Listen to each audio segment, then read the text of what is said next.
اعوذ باللہ من الشیطان الرجیم بسم اللہ الرحمن الرحیم اقترب للناس حسابهم وهم في غفلة معرضون۔ قریب آ گیا ہے لوگوں کے حساب کا وقت اور وہ ہیں کہ غفلت میں منہ موڑے ہوئے ہیں۔ لوگوں کے حساب کا وقت مراد ہے قرب قیامت، یعنی اب وہ وقت دور نہیں ہے جب لوگوں کو اپنا حساب دینے کے لیے اپنے رب کے آگے حاضر ہونا پڑے گا۔ محمد صلی اللہ علیہ وسلم کی بعثت اس بات کی علامت ہے کہ نوع انسانی کی تاریخ اب اپنے آخری دور میں داخل ہو رہی ہے۔ اب وہ اپنے آغاز کی بنسبت اپنے انجام سے قریب تر ہے۔ آغاز اور وسط کے مرحلے گزر چکے ہیں اور آخری مرحلہ شروع ہو چکا ہے۔ یہی مضمون ہے جس کو نبی صلی اللہ علیہ وسلم نے ایک حدیث میں بیان فرمایا ہے۔ آپ نے اپنی 2 انگلیاں کھڑی کر کے فرمایا، میں ایسے وقت پر مبعوث کیا گیا ہوں کہ میں اور قیامت ان 2 انگلیوں کی طرح ہیں، یعنی میرے بعد بس قیامت ہی ہے، کسی اور نبی کی دعوت بیچ میں حائل نہیں ہے۔ سنبھلنا ہے تو میری دعوت پر سنبھل جاؤ، کوئی اور ہادی اور بشیر و نذیر آنے والا نہیں ہے۔ منہ موڑے ہوئے ہیں، یعنی کسی تنبیہ کی طرف توجہ نہیں کرتے، نہ خود سوچتے ہیں کہ ہمارا انجام کیا ہونا ہے، اور نہ اس پیغمبر کی بات سنتے ہیں جو انہیں خبردار کرنے کی کوشش کر رہا ہے۔ ما يأتيهم من ذكر من ربهم محدث إلا استمعوه وهم يلعبون لاهية قلوبهم وأسروا النجوى الذين ظلموا هل هذا إلا بشر مثلكم أفتأتون السحر وأنتم تبصرون۔ ان کے پاس جو تازہ نصیحت بھی ان کے رب کی طرف سے آتی ہے اس کو بتکلف سنتے ہیں اور کھیل میں پڑے رہتے ہیں، دل ان کے دوسری ہی فکروں میں منہمک ہیں، اور ظالم آپس میں سرگوشیاں کرتے ہیں کہ یہ شخص آخر تم جیسا ایک بشر ہی تو ہے، پھر کیا تم آنکھوں دیکھ کے جادو کے پھندے میں پھنس جاؤ گے؟ ان کے رب کی طرف سے آتی ہے، یعنی قرآن کی ہر نئی سورت جو محمد صلی اللہ علیہ وسلم پر نازل ہوتی ہے اور انہیں سنائی جاتی ہے۔ کھیل میں پڑے رہتے ہیں۔ وہم یلعبون کے 2 مطلب ہو سکتے ہیں، ایک وہ جو اوپر ترجمے میں اختیار کیا گیا ہے اور اس میں کھیل سے مراد یہی زندگی کا کھیل ہے جیسے خدا اور آخرت سے غافل لوگ کھیل رہے ہیں۔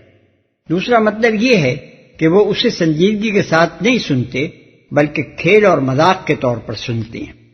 پھندے میں پھنس جاؤ گے، پھنسے جاتے ہو بھی ترجمہ ہو سکتا ہے، اور دونوں ہی مطلب صحیح ہیں۔ سرگوشیاں کفار مکہ کے وہ بڑے بڑے سردار آپس میں بیٹھ بیٹھ کر کیا کرتے تھے، جن کو نبی صلی اللہ علیہ وسلم کی دعوت کا مقابلہ کرنے کی بڑی فکر لاحق تھی۔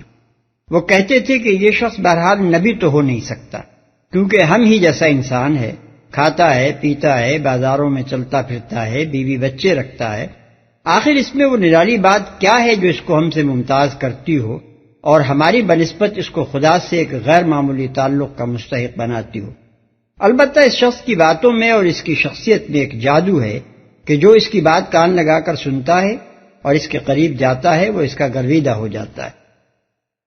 اس لیے اگر اپنی خیر چاہتے ہو تو نہ اس کی سنو اور نہ اس سے میل جول رکھو، کیونکہ اس کی باتیں سننا اور اس کے قریب جانا گویا آنکھوں دیکھے جادو کے پھندے میں پھنسنا ہے۔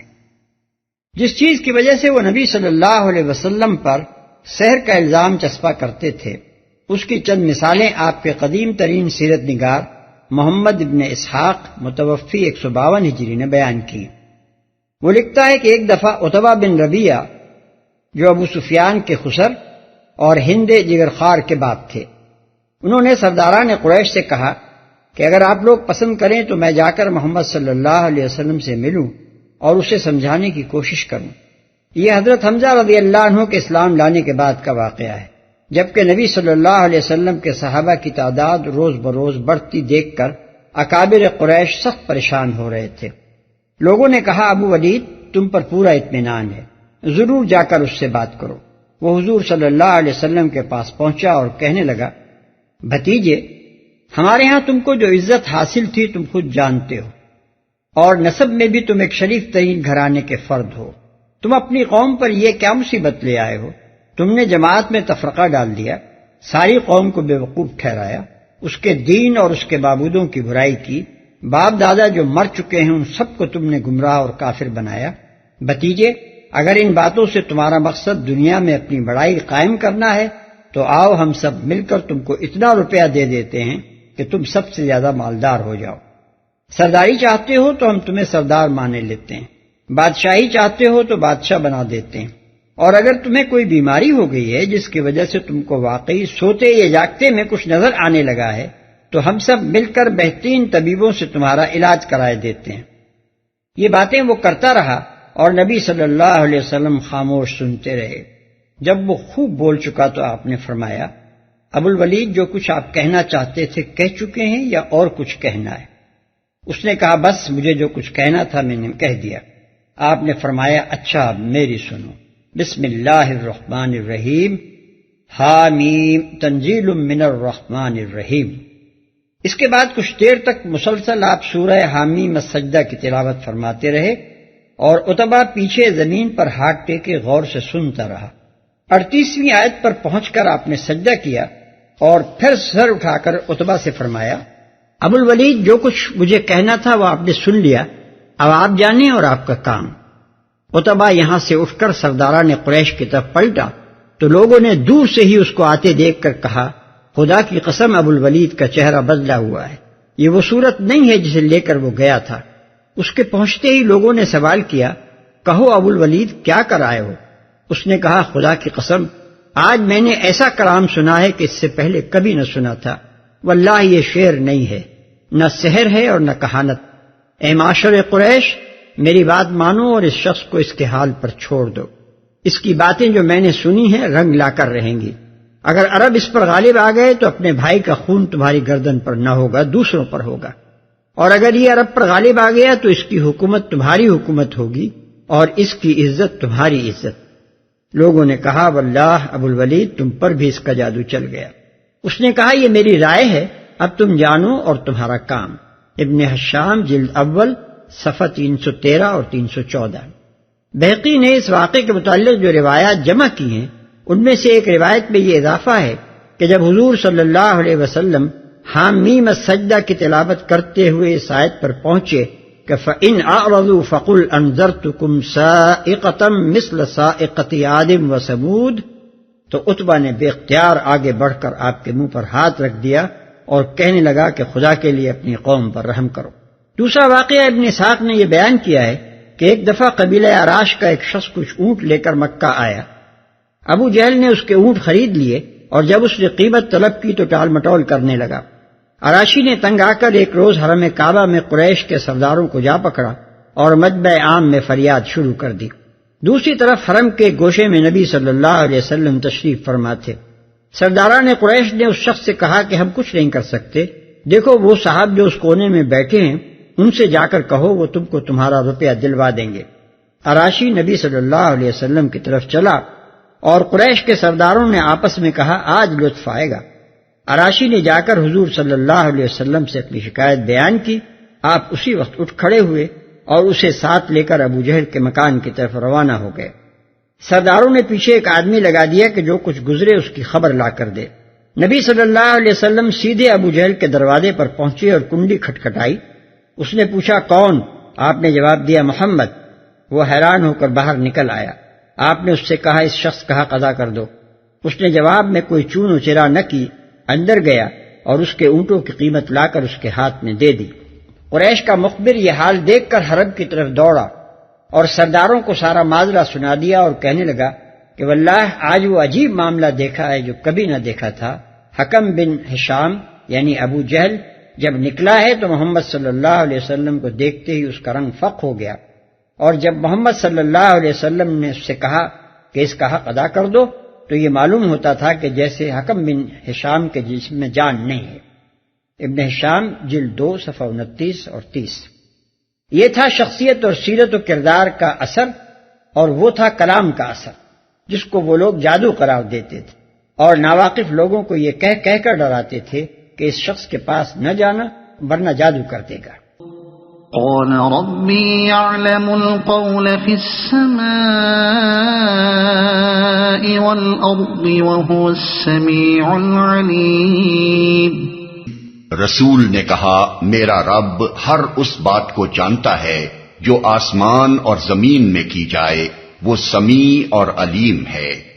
یعنی رسول نے کبھی اس جھوٹے پروپیگنڈے اور سرگوشیوں کی اس مہم یعنی وسپرنگ کیمپین کا جواب اس کے سوا نہ دیا کہ تم لوگ جو کچھ باتیں بناتے ہو سب خدا سنتا اور جانتا ہے، خواہ زور سے کہو خواہ چپ کے کانوں میں پھونکو، وہ کبھی بے انصاف دشمنوں کے مقابلے میں ترکی بترکی جواب دینے پر نہ اتر آیا۔ بل قالوا أضغاث أحلام بل افتراه بل هو شاعر فليأتنا بآية كما أرسل الأولون ما آمنت قبلهم من قرية أهلكناها أفهم يؤمنون۔ وہ کہتے ہیں بلکہ یہ پراگندہ خواب ہیں، بلکہ یہ اس کی من گھڑت ہے، بلکہ یہ شخص شاعر ہے، ورنہ یہ لائے کوئی نشانی جس طرح پرانے زمانے کے رسول نشانیوں کے ساتھ بھیجے گئے تھے، حالانکہ ان سے پہلے کوئی بستی بھی جسے ہم نے ہلاک کیا ایمان نہ لائی، اب کیا یہ ایمان لائیں گے؟ بلکہ یہ شخص شاعر ہے۔ اس کا پس منظر یہ ہے کہ نبی صلی اللہ علیہ وسلم کی دعوت کا اثر جب پھیلنے لگا تو مکے کے سرداروں نے آپس میں مشورہ کر کے یہ طے کیا کہ آپ کے مقابلے میں پروپیگنڈے کی ایک مہم شروع کی جائے، اور ہر اس شخص کو جو مکے میں زیارت کے لیے آئے آپ کے خلاف پہلے ہی سے اتنا بدگمان کر دیا جائے کہ وہ آپ کی بات سننے کے لیے آمادہ ہی نہ ہو۔ یہ مہم ویسے تو 12 مہینے جاری رہتی تھی، مگر خاص طور پر حج کے زمانے میں کثرت سے آدمی پھیلا دیے جاتے تھے جو تمام بیرونی زائرین کے خیموں میں پہنچ کر ان کو خبردار کرتے پھرتے تھے کہ یہاں ایک ایسا ایک آدمی ہے، اس سے ہوشیار رہنا۔ ان گفتگوؤں میں طرح طرح کی باتیں بنائی جاتی تھیں، کبھی کہا جاتا کہ یہ شخص جادوگر ہے، کبھی کہا جاتا کہ ایک کلام اس نے خود گھڑ رکھا ہے اور کہتا ہے خدا کا کلام ہے، کبھی کہا جاتا کہ عجیب وہ کلام کیا ہے، دیوانوں کی بڑھ اور پراگندہ خیالات کا پلندہ ہے، کبھی کہا جاتا کہ شاعرانہ تخیلات اور تک بندیاں ہیں جن کا نام اس نے کلام الہی رکھا ہے۔ مقصد یہ تھا کہ کسی نہ کسی طرح لوگوں کو بہکایا جائے۔ صداقت کا ان کے سامنے سرے سے کوئی سوال ہی نہ تھا کہ جم کر کوئی ایک قطعی اور جچی تلی رائے ظاہر کرتے، لیکن اس جھوٹے پروپیگنڈے کا حاصل جو کچھ ہوا وہ یہ تھا کہ نبی صلی اللہ علیہ وسلم کا نام انہوں نے خود ملک کے گوشے گوشے میں پہنچا دیا۔ آپ کی جتنی شہرت مسلمانوں کی کوششوں سے سال ہا سال میں بھی نہ ہو سکتی تھی، وہ قریش کی اس مخالفانہ مہم سے تھوڑی مدت ہی کے اندر ہو گئی۔ ہر شخص کے دل میں ایک سوال پیدا ہو گیا کہ آخر معلوم تو ہو وہ کون ایسا آدمی ہے جس کے خلاف یہ طوفان برپا ہے، اور بہت سے سوچنے والوں نے سوچا کہ اس شخص کی بات سنی تو جائے، ہم کوئی بچے تو نہیں ہیں کہ خامخواہ بہک جائیں گے۔ اس کی ایک دلچسپ مثال طفیل بن عمر دوسی کا قصہ ہے۔ ابن اسحاق نے خود ان کی روایت سے بڑی تفصیل کے ساتھ نقل کیا ہے۔ وہ کہتے ہیں کہ میں قبیلہ دوس کا ایک شاعر تھا، کسی کام سے مکہ گیا، وہاں پہنچتے ہی قریش کے چند لوگوں نے مجھے گھیر لیا اور نبی صلی اللہ علیہ وسلم کے خلاف خوب میرے کان بھرے، یہاں تک کہ میں آپ سے سخت بدگمان ہو گیا اور میں نے طے کر لیا کہ آپ سے بچ کر ہی رہوں گا۔ دوسرے روز میں نے حرم میں حاضری دی تو آپ کعبے کے پاس نماز پڑھ رہے تھے۔ میرے کانوں میں چند جملے جو پڑے تو میں نے محسوس کیا کہ یہ تو کوئی بڑا اچھا کلام ہے۔ میں نے اپنے دل میں کہا کہ میں شاعر ہوں، جوان مرد ہوں، عقل رکھتا ہوں، کوئی بچہ نہیں ہوں کہ صحیح اور غلط میں تمیز نہ کر سکوں، آخر کیوں نہ اس شخص سے مل کر معلوم کروں کہ یہ کیا کہتا ہے۔ چنانچہ جب نبی صلی اللہ علیہ وسلم نماز سے فارغ ہو کر واپس چلے تو میں آپ کے پیچھے پیچھے ہو لیا اور آپ کے مکان پر پہنچ کر میں نے عرض کیا کہ آپ کی قوم نے آپ کے متعلق مجھ سے یہ کچھ کہا تھا اور میں آپ سے اس قدر بدگمان ہو گیا تھا کہ میں نے اپنے کانوں میں روئی ٹھونس لی تھی تاکہ آپ کی آواز نہ سننے پاؤں، لیکن ابھی جو چند کلمے میں نے آپ کی زبان سے سنے ہیں وہ مجھے کچھ اچھے معلوم ہوئے۔ آپ مجھے ذرا تفصیل سے بتائیے آپ کیا کہتے ہیں۔ نبی صلی اللہ علیہ وسلم نے جواب میں مجھ کو قرآن کا ایک حصہ سنایا اور میں اس سے اس قدر متاثر ہوا کہ اسی وقت ایمان لے آیا۔ پھر واپس جا کر میں نے اپنے باپ اور بیوی کو مسلمان کیا۔ اس کے بعد اپنے قبیلے میں مسلسل اشاعت اسلام کرتا رہا، یہاں تک کہ غزوہ خندق کے زمانے تک پہنچتے پہنچتے میرے قبیلے کے 70-80 گھرانے مسلمان ہو گئے۔ ابن ہشام جلد 2 صفحہ 22 تا 24۔ ایک اور روایت جو ابن اسحاق نے نقل کی ہے، اس سے معلوم ہوتا ہے کہ سرداران قریش اپنی محفلوں میں خود اس بات کا اعتراف کرتے تھے کہ جو باتیں وہ نبی صلی اللہ علیہ وسلم کے خلاف بناتے ہیں وہ محض جھوٹ ہیں۔ وہ کہتا ہے کہ ایک مجلس میں نضر بن حارث نے تقریر کی کہ تم لوگ محمد کا مقابلہ جس طرح کر رہے ہو اس سے کام نہ چلے گا۔ وہ جب تمہارے درمیان نوعمر جوان تھا تو تمہارا سب سے زیادہ خوش اتوار آدمی تھا، سب سے زیادہ سچا اور سب سے بڑھ کر امین سمجھا جاتا تھا۔ اب کہ اس کے بال سفید ہونے کو آ گئے، تم کہتے ہو یہ ساحر ہے، کاہن ہے، شاعر ہے، مجنون ہے۔ بخدا وہ ساحر نہیں ہے، ہم نے ساحروں کو دیکھا ہے اور ان کی جھاڑ پھونک سے ہم واقف ہیں۔ بخدا وہ کاہن بھی نہیں ہے، ہم نے کاہنوں کی تک بندیاں سنی ہیں اور جیسی گول مول باتیں وہ کیا کرتے ہیں ان کا ہمیں علم ہے۔ بخدا وہ شاعر بھی نہیں ہے، شعر کی تمام اصناف سے ہم واقف ہیں اور اس کا کلام ان میں سے کسی صنف میں نہیں آتا۔ بخدا وہ مجنون بھی نہیں ہے، مجنون کی جو حالت ہوتی ہے اور جیسی بے تکی بڑ وہ ہانکتا ہے، کیا اس سے ہم بے خبر ہیں؟ اے سرداران قریش، کچھ اور بات سوچو، جس چیز کا مقابلہ تمہیں درپیش ہے وہ اس سے زیادہ بڑی ہے کہ یہ باتیں بنا کر تم اسے شکست دے سکو۔ اس کے بعد اس نے یہ تجویز پیش کی کہ عجم سے رستم و اسفندیار کے قصے لا کر پھیلائے جائیں تاکہ لوگ ان میں دلچسپی لینے لگیں اور وہ انہیں قرآن سے زیادہ عجیب معلوم ہوں۔ چنانچہ کچھ دنوں اس پر عمل کیا گیا اور خود نضر نے داستان گوئی شروع کر دی۔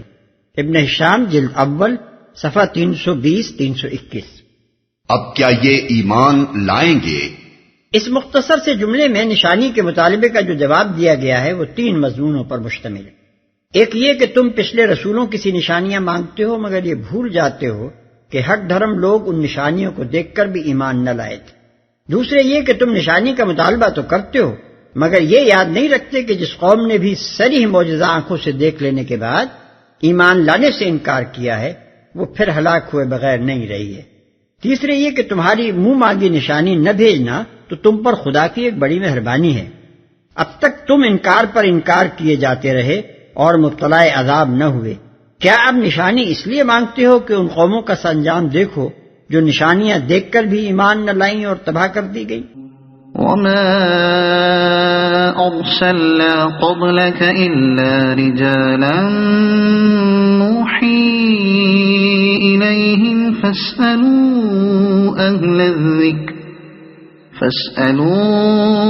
أهل الذكر إن كنتم لا تعلمون۔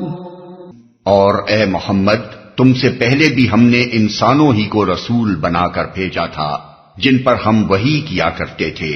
تم لوگ اگر علم نہیں رکھتے تو اہل کتاب سے پوچھ لو جن پر ہم وحی کیا کرتے تھے۔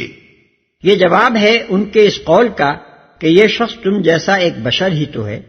وہ نبی صلی اللہ علیہ وسلم کی بشریت کو اس بات کی دلیل قرار دیتے تھے کہ آپ نبی نہیں ہو سکتے۔ جواب دیا گیا کہ پہلے زمانے کے جن لوگوں کو تم خود مانتے ہو کہ وہ خدا کی طرف سے بھیجے گئے تھے وہ سب بھی بشر ہی تھے اور بشر ہوتے ہوئے ہی خدا کی وحی سے سرفراز ہوئے تھے۔ اہل کتاب سے پوچھ لو، یعنی یہ یہودی جو آج اسلام کی دشمنی میں تمہارے ہمنوا ہیں اور تم کو مخالفت کے داؤ پیچ سکھایا کرتے ہیں، انہی سے پوچھ لو کہ موسیٰ علیہ السلام اور دوسرے انبیاء بنی اسرائیل کون تھے، انسان ہی تھے یا کوئی اور مخلوق؟ وما جعلناهم جسدا لا يأكلون الطعام وما كانوا خالدين ثم صدقناهم الوعد فأنجيناهم ومن نشاء وأهلكنا المسرفين۔ ان رسولوں کو ہم نے کوئی ایسا جسم نہیں دیا تھا کہ وہ کھاتے نہ ہوں اور نہ وہ سدا جینے والے تھے۔ پھر دیکھ لو کہ آخر کار ہم نے ان کے ساتھ اپنے وعدے پورے کیے اور انہیں اور جس جس کو ہم نے چاہا بچا لیا اور حد سے گزر جانے والوں کو ہلاک کر دیا۔ یعنی پچھلی تاریخ کا سبق صرف اتنا ہی نہیں بتاتا کہ پہلے جو رسول بھیجے گئے تھے وہ انسان تھے، بلکہ یہ بھی بتاتا ہے کہ ان کی نصرت و تائید کے اور ان کی مخالفت کرنے والوں کو ہلاک کر دینے کے جتنے وعدے اللہ نے ان سے کیے تھے وہ سب پورے ہوئے، اور ہر وہ قوم برباد ہوئی جس نے ان کو نیچا دکھانے کی کوشش کی۔ اب تم اپنا انجام خود سوچ لو۔ لقد انزلنا الیکم کتابا فیہ ذکرکم افلا تعقلون۔ لوگو، ہم نے تمہاری طرف ایک ایسی کتاب بھیجی ہے جس میں تمہارا ہی ذکر ہے، کیا تم سمجھتے نہیں ہو؟ یہ اکٹھا جواب ہے کفار مکہ کے ان مستند اقوال کا جو وہ قرآن اور محمد صلی اللہ علیہ وسلم کے متعلق کہتے تھے کہ یہ شاعری ہے، یہ ساحری ہے، یہ پراگندہ خواب ہیں، یہ من گھڑت افسانے ہیں وغیرہ۔ اس پر فرمایا جا رہا ہے کہ اس کتاب میں آخر وہ کون سی نرالی بات ہے جو تمہاری سمجھ میں نہ آتی ہو، جس کی وجہ سے اس کے متعلق تم اتنی متضاد رائیں قائم کر رہے ہو۔ اس میں تو تمہارا اپنا ہی حال بیان کیا گیا ہے، تمہارے ہی نفسیات اور تمہارے ہی معاملات زندگی زیر بحث ہیں، تمہاری ہی فطرت اور ساخت اور آغاز و انجام پر گفتگو ہے، تمہارے ہی ماحول سے وہ نشانیاں چن چن کر پیش کی گئی ہیں جو حقیقت کی طرف اشارہ کر رہی ہیں، اور تمہارے ہی اخلاقی اوصاف میں سے فضائل اور قبائح کا فرق نمایاں کر کے دکھایا جا رہا ہے جس کے صحیح ہونے پر تمہارے اپنے ضمیر گواہی دیتے ہیں۔ ان سب باتوں میں کیا چیز ایسی گنجلک اور پیچیدہ ہے کہ اس کو سمجھنے سے تمہاری عقل عاجز ہو؟